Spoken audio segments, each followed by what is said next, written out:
চাল লাগবে তোমাদের? হ্যাঁ লাগবে তো, 2 বস্তা দিয়ে যাও। 2 বস্তা দেয়া যাবে না। अरे कहना क्या चाहते हो? কেন? ওই তো আমি 2 বস্তা চাল দেখতে পাচ্ছি। আগে 2 বস্তা দিতাম, এখন আর দেই না। এখন ওই পাশের বাড়ির বৌদিরে 1 বস্তা দিতে হবে। আচ্ছা তো তোমার 1 বস্তা চালের দাম কত? তুমি এক কাজ করো, 1600 টাকাই দাও। কেন? আগে তো 1500 টাকা নিতে। আগে দিতাম 1500 টাকায়, এখন আর দেই না। अच्छा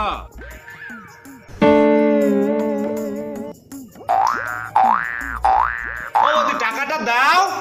আমিও আগে টাকাটা দিতাম, এখন আর দেই না। 1 বস্তা চাল দিয়ে আবার টাকা চাইতেছে। বেরো, যাও তোমার পাশের বাড়ির